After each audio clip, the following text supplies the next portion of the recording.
तिवारी जी, जब तुम्हारे बाप और दादा के हाथ में कलम थी, मैंने कहा कि तिवारी जी सांसद जी, जब तुम्हारे बाप और दादा के हाथ में कलम थी तो तुमने लिखा ब्राह्मण, क्षत्रिय, वैश्य, शूद्र, अछूत, राजपूत, इस देश के लोगों को हजारों जातियों में बांट दिया क्योंकि तुम्हें श्रेष्ठ के हाथ में कलम आई तो उसने लिखा we the people of India, हम भारत के लोग। ये थे बाबा साहब पार्टी के जो उनका पोर्टल है उस पर आपके बारे में लिखा गया है कि राहुल नागपाल दलाल है। तो मैंने कहा अगर इतनी बड़ी पार्टी मुझसे कह रही है कि मैं दलाल हूं तो हो सकता है मैं कहीं ना कहीं मेरे चरित्र में गलती रही होगी, मैं सुधारने की कोशिश करूंगा। लेकिन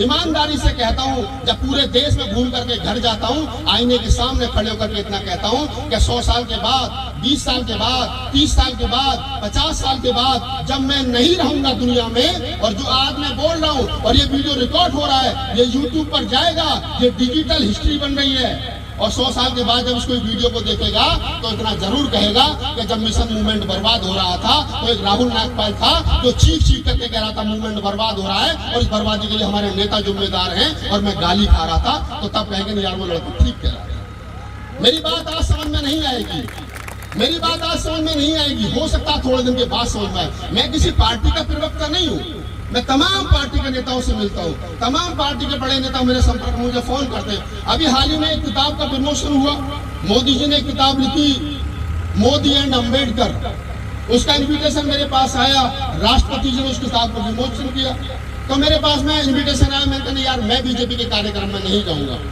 उसके कुछ दिन के बाद में उसका हिंदी वर्जन आया, और जब हिंदी वर्जन आया तो फिर मेरे पास में मनोज तिवारी जो सांसद भोजपुरी फिल्म स्टार है, हमारे दोस्त भी है, वो उनके पीए ने चौबे ने मुझे फोन किया कि भैया वो बाबा साहब की किताब का हिंदी वर्जन आ रहा है, आप कम से कम अब तो आ जाइए। तो मैंने कहा ठीक है आ जाऊंगा, आप इतनी कह रहे हो तो, लेकिन एक शर्त है। बोले क्या शर्त है? मैंने कहा उस मंच पर बीजेपी का झंडा, बीजेपी का डंडा और बीजेपी की बात नहीं होनी चाहिए तो मैं आ जाऊंगा। उन्होंने वैसा ही किया, उन्होंने वैसा ही किया। ये ताकत होनी चाहिए कहने की कि इन शर्तों को बुलाओगे तो आऊंगा। हमारा आदमी तो नाक के बल रगड़ के चला जाता है कि मैं सांसद जी ने फोन खिंचाए, फोटो ही खिंच जाए। वो सांसद हमारे साथ कहते हैं राहुल नागपाल के साथ फोटो खिंच जाए। हम 100 सांसदों से आज भी बड़े ईमानदारी है क्योंकि मेरा समाज मेरे साथ खड़ा है। मैंने कहा वहां पे मैं आ जाऊंगा, कोई दिक्कत नहीं है। मैं गया, मनोज तिवारी ने खड़े होकर कह रहे मेरे छोटा भाई आ जाइए, पूरा सम्मान हुआ। मनोज तिवारी जी ने अपनी बात रखी, वो वीडियो यूट्यूब पर बड़ा सारे लोग जाकर के देखना, हिम्मत चाहिए, कलेजा चाहिए एक सच्चा अम्बेडकरवादी होने के लिए। मैं तो कहता हूँ मैं तो बाबा साहब डॉक्टर अम्बेडकर की बिगड़ी हुई संतान हूँ, बिगड़ा हुआ चेला हूँ। जैसा आज था वैसा ही 20 साल पहले था और वैसा ही 20 साल बाद। लेकिन मैं कहने कहा, मैं कहा तिवारी जी जब तुम्हारे बाप और दादा के हाथ में कलम थी, मैंने कहा कि तिवारी जी सांसद जी, जब तुम्हारे बाप और दादा के हाथ में कलम थी तो तुमने लिखा ब्राह्मण, क्षत्रिय, वैश्य, शूद्र, अछूत, राजपूत, इस देश के लोगों को हजारों जातियों में बांट दिया क्योंकि तुम्हें श्रेष्ठ होना था। लेकिन जब मेरे बाप के हाथ में कलम आई तो उसने लिखा we the people of India, हम भारत के लोग।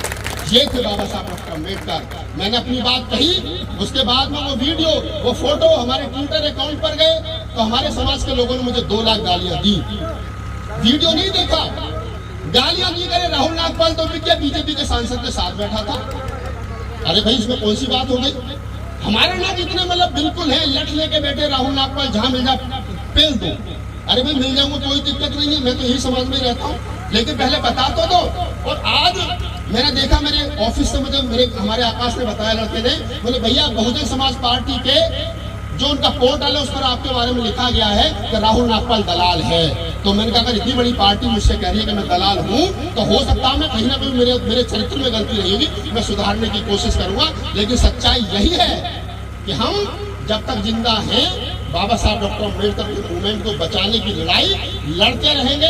कमी अपने वालों में है, उनकी भी झाड़ सफाई करते रहेंगे और दूसरे वालों से भी लड़ते रहेंगे। लेकिन मैं एक बात कह रहा हूँ आप लोगों से, ये जो बाबा साहब डॉक्टर अम्बेडकर का आंदोलन बर्बाद हो रहा है ना, और समाज की जो दुर्दशा हो रही है, इसके लिए बीजेपी और आरएसएस वाले कम जिम्मेदार हैं, हमारे वालों की खामोशी ज्यादा जिम्मेदार है। ये बात याद रखना है। हमारे वालों की खामोशी ज्यादा जिम्मेदार है। लोग कहते हैं मैं केजरीवाल से मिलूं साहब, तो आम आदमी पार्टी का हो गया। अभी राहुल गांधी से मिलने चले गए तो कांग्रेस का हो गया। पिछले दिनों बहन जी से मिल गया, बहन जी ने ट्वीट कर दिया कि राहुल नागपाल का बसपा में स्वागत है, तो सब लोग खुश हो गए। अरे भाई मैं एक्टिविस्ट हूँ, मेरा काम एजेंडा सेट करना है। मैंने कहा राहुल गांधी से खड़े होकर के कि अगर आपकी सरकार आएगी तो मेरे समाज के लिए क्या करोगे, मुझे बताओ। क्या प्लान है तुम्हारे पास में दलितों की उन्नति का, बताओ तो सही। तो राहुल गांधी ने पूछा बताओ क्या चाहते हो, हमने कहा जाति का जनगणना करवाओ, रिजर्वेशन में प्रमोशन का बिल पास करवाओ, निजी क्षेत्र में आरक्षण लागू करो और 22.5% जो आरक्षण है हमारे SC/ST समाज का उसे लागू करो और पिछड़े समाज का 27% लागू करो। ये हमने मांग की ना। और जो लोग ये कहते हैं राहुल नागपाल दलाल है, मैं कहता हूं कि तुमने 10 साल तक मनमोहन सिंह सरकार को समर्थन दिया। बड़ी बात कह रहा हूं, 10 साल तक मनमोहन सिंह सरकार को समर्थन दिया जिन लोगों ने, आपको पता है 40 सांसदों का किस आधार पर दिया, भाई बता तो दो। तुमने दिया ना 10 साल तक मनमोहन सिंह की सरकार किसने चलवाई, तुमने दिया ना।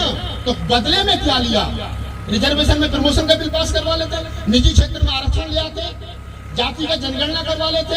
अरे 7 लाख वैकेंसी केंद्र सरकार में खाली पड़ी थी दलित समाज की, उन्हें पूरी करवा लेते। इन चमार खटी पासियों के भंगियों के घर में 7 लाख घरों में चूल्हा जल जाता, ये अफसर बन जाते, इतना कर लेते। वो भी नहीं कर पाए। अरे कुछ नहीं करना था तो उत्तर प्रदेश के लिए विशेष पैकेज ले लेते, वो भी नहीं कर पाए। 10 साल तक समर्थन दिया सांप्रदायिक ताकतों को रोकने के लिए। कौन सी सांप्रदायिक ताकतें भाई, बता तो दो।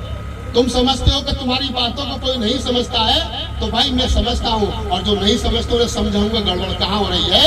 हमको लोग कहते हैं कि हुक्मरान बनना है, मैं कहता हूँ ये पहना बंद कर दो। और बाबा साहब डॉक्टर अम्बेडकर ने बंगाल में ये बात कही थी 42 में कि जाओ अपने घरों की दीवारों पर लिख दो तुम्हें इस देश का हुक्मरान बनना है। लेकिन बाबा साहब डॉक्टर अम्बेडकर ने 25 अप्रैल 1949 को लखनऊ के एक भाषण में कहा था कि मुझे पता है इस देश के दलित SC/ST OBC माइनॉरिटी की समस्या एक है, उनकी समस्या का समाधान एक है। मुझे पता है कि आप लोग एक जगह वोट नहीं डाल सकते, मुझे पता है कि आप लोग रोटी बेटी का व्यवहार नहीं कर सकते, लेकिन मैं जानता हूं कि आपकी समस्या एक है। अगर आप इकट्ठा होकर के एक जगह वोट डाल करके भी सरकार बना लोगे तो तुम्हारी समस्या खत्म हो जाएगी। ये कब कही, 1942 में। कब, 25 अप्रैल 1942 को बाबा साहब कह रहे हैं लखनऊ के भाषण में। लेकिन बाबा साहब डॉक्टर अम्बेडकर ने एक बात और भी कही। बाबा साहब ने कहा कि मुझे पता है कि तुम ये काम आसानी से कर नहीं पाओगे, लिहाजा नहीं कर सकते हो, तो चाहे तो समाजवादी हो और चाहे कांग्रेसी हो, तब तक तुम ये अपनी सरकार बनाने की स्थिति में ना हो, तब तक इनके साथ मिलकर के सरकार बनाना और अपने समाज का भला करना। ये बाबा साहब उस समय कह रहे हैं। कब, आज से लगभग 60 साल 70 साल 80 साल पहले। और आज के हमारे नेता करेगा नहीं साहब अपने बलबूते चुनाव लड़ेंगे, तो फिर अपने बलबूते चुनाव लड़ेंगे किसको फायदा पहुंचाओगे, जरा ये भी बता दो। कहां अंदर खाने तुमने समझौता कर रखा, जरा ये भी बता दो। अरे सब समझते हैं लोग, इस समाज को बेवकूफ मत समझिए। मैं किसी पार्टी का प्रवक्ता नहीं हूँ, लेकिन मैं समाज का चिंतन करता हूँ, पढ़ता हूँ, लिखता हूँ, तो बोल रहा हूँ। अब लोग मेरे ऊपर मोहर लगाते हैं तो साहब विरोधी है, विरोधी नहीं है, हम समाज के चिंतक हैं। एक लड़का चंद्रशेखर पैदा हुआ, हमारा छोटा भाई, साहब गद्दार है, गद्दार है, गद्दार है। अरे भाई क्या तुम्हारा को छीन गए क्या? मैं तो चाहता हूँ कि समाज में नेता पैदा होने चाहिए, और इतने नेता पैदा हो कि मान्यवर साहब कांशीराम कहते थे कि बीजेपी कांग्रेस के लोगों को हमारे नेता खरीदने की बड़ी आदत है। मैं इतने नेता पैदा कर दूंगा कि कांग्रेस के लोग खरीदते खरीदते थक जाएंगे। ये कांशीराम साहब ने कहा ना, मैंने तो नहीं कहा ना। अभी तक तो मैंने अपनी तरफ से कोई बात कही नहीं, अभी तो मैं वही बात करूँ जो अम्बेडकर और कांशीराम कह के चले गए, उन्हीं बातों को आगे बढ़ा रहा हूँ। तो जो बात बाबा साहब डॉक्टर अम्बेडकर कह के गए, कांशीराम कह करके गए, हम तो कह रहे हैं कि 1000 चंद्रशेखर पैदा हो, 1000 राहुल नागपाल पैदा हो, 1000 रविंद्र प्रधान जी पैदा हो, ये तमाम लोग पैदा हो, प्रेमपाल और ये योगेंद्र जैसे लोग पैदा हो, तब समाज की लड़ाई लड़ी जाएगी। बीजेपी के पास में 4000 नेता हैं, फिर भी कहते तू भी आ जा, तू भी आ जा, तू भी आ जा। हम क्या कर रहे हैं कि तू घटिया बाहर जा, तू घटिया तू बाहर जा, अकेले रहेंगे। तो अकेले क्या करोगे फिर बताओ जरा मुझे, सब खराब है, तुम अकेले ठीक हो। बाबा साहब डॉक्टर अम्बेडकर ने 1920 में एक बात कही। तब 1920 में लगभग 102 साल पहले क्या कहा बाबा साहब डॉक्टर अम्बेडकर ने? बाबा साहब डॉक्टर अम्बेडकर ने कहा कि ये मनुवादी मीडिया तुम्हारा नहीं है, तुम्हें अपना मीडिया खुद बनाना पड़ेगा। तब कही 1920 में क्या था मनुवादी मीडिया के नाम पर? एक अखबार था हिंदू, एक अखबार को रोकने के लिए बाबा साहब डॉक्टर अम्बेडकर ने 4-4, 5-5 अखबार निकाले। समता निकाला, मूक नायक निकाला, जनता निकाला, बहिष्कृत भारत निकाला। 4-4, 5-5 अखबार बाबा साहब डॉक्टर अम्बेडकर ने निकाले। और जो समता अखबार बाबा साहब डॉक्टर अम्बेडकर ने निकाला, आज समतावाद की विचार मनोज अंतानी जी चला रहे। ये इनके लिए धन्यवाद कि बाबा साहब की विचारधारा को जिंदा रखी हुई है आज भी। ठीक है, मूक नायक हमारी मीना कोटवाल चला रही है। और बाबा साहब ने हिंदू को रोकने के लिए 5-5 अखबार निकाले साहब। काशीराम साहब 1970 और 75 में कह रहे हैं कि मनुवादी मीडिया हमारा नहीं, हमें अपना मीडिया खुद बनाना पड़ेगा। क्या आता था मनुवादी मीडिया के नाम पर? सिर्फ दो चैनल, DD1 और DD2, उन पर 5-5 मिनट की खबर आती थी। उसको रोकने के लिए कांशीराम साहब ने अपने अखबार निकाले, बहुजन संघटक, तब जाकर के उसको रोक पाए। और आज के हमारे नेता चुनाव हारने के बाद कहते हैं मीडिया ने हमारा साथ नहीं दिया। तो या तो बाबा साहब डॉक्टर अम्बेडकर पागल थे 100 साल पहले, या तुम ज्यादा कलवंद हो गए हो जो बाबा साहब की बात नहीं मान रहे हो।